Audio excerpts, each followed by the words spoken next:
ఉచిత బస్సు పథకాన్ని రద్దు చేస్తారనే వార్తలపై కూటమి సర్కార్ స్పందించింది. ఈ మేరకు ఏపీ ప్రభుత్వం ఫ్యాక్ట్ చెక్ టీమ్ యాక్ట్స్ లో వివరణ ఇచ్చింది. కూటమి ప్రభుత్వం అధికారంలోకి వచ్చాక శ్రీశక్తి పథకం వర్తింపజేస్తోంది.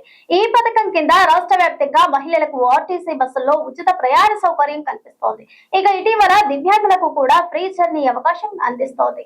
ఏపీలో ఉచిత బస్సు పథకాన్ని రద్దు చేస్తారని వార్తలపై కూటమి సర్కార్ స్పందించింది. ఈ మేరకు ఏపీ ప్రభుత్వం ఫ్యాక్ట్ చెక్ టీమ్ ఎక్స్ లో వివరణ ఇచ్చింది. కూటమి ప్రభుత్వం అధికారంలోకి వచ్చాక శ్రీశక్తి పథకం వర్తింపజేస్తోంది. ఈ పథకం కింద రాష్ట్ర వ్యాప్తంగా మహిళలకు ఆర్టీసీ బస్సుల్లో ఉచిత ప్రయాణ సౌకర్యం కల్పిస్తోంది.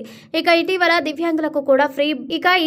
దివ్యాంగులకు కూడా ఫ్రీ జర్నీ అవకాశం అందిస్తోంది. అయితే ఉచిత బస్సు పథకాన్ని రద్దు చేసుకునేందున ఊహాగానాలు సోషల్ మీడియాలో హల్చల్ చేస్తున్నాయి. ఈ క్రమంలో ప్రభుత్వం స్పందించి ఓ క్లారిటీ ఇచ్చింది.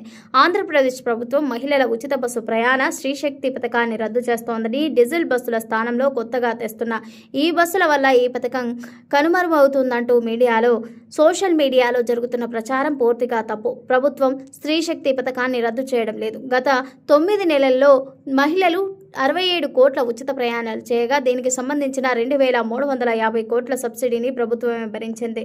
ఇప్పటికే 720 కోట్లను ఆర్టీసీకి తిరిగి చెల్లించింది. ఈ పథకం వల్ల ఆర్టీసీ ఆక్యుపెన్సీ 60 నుంచి 92% పెరిగి సంస్థ ఆదాయం కూడా మెరుగైంది. ఇందులో టికెట్ కొని ప్రయాణించే పురుషుల సంఖ్య కూడా 40%గా ఉంది. ఆర్టీసీ బస్సులను ఎంచుకోవడం వల్ల రోడ్డు ప్రమాదాల్లో మహిళల మరణాల సంఖ్య 39%కి తగ్గినట్లు పోలీసుల అధ్యయనంలో తేలింది.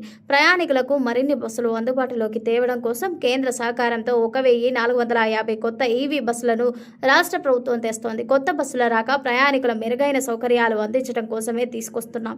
వైరల్ అవుతున్న రద్దు వార్తలు కేవలం అపోహలు మాత్రమే అంటూ పేర్కొంది.